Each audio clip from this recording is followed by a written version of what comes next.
Taiwan investigators say the black box from the ill-fated flight has revealed that power was cut to both engines prior to the crash. Our correspondent Tony Cheng filed this report from Taipei. Distraught relatives arrive at funeral services in Taipei for the victims of the TransAsia Air disaster. These memorials for local victims, but relatives expected soon from the mainland, where the majority of those who died were based. And praise too for the pilot. His body was discovered yesterday, his hand still holding the joystick as he attempted to control the plane. The pilot meticulously grasped the flight operating system, and in the final moments, he still wanted to control the plane to avoid harming residents in housing communities.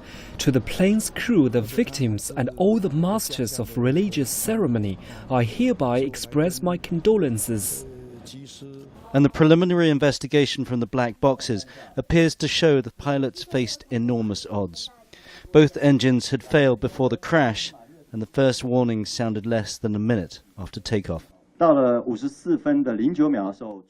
54 minutes 9 seconds past 10 a.m. local time, the pilot tried to restart the first engine after it had been shut down. He hoped to restart it. At this moment, there were several audible warnings in the cockpit, followed by some indistinct sounds, and then the power was cut off. The crash site is less crowded now, the heavy equipment gone, as have the parts of the recovered fuselage.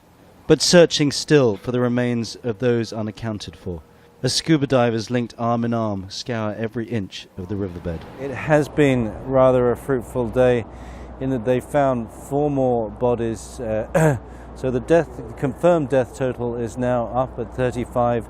With 15 survivors, that means 8 are still missing in this air disaster.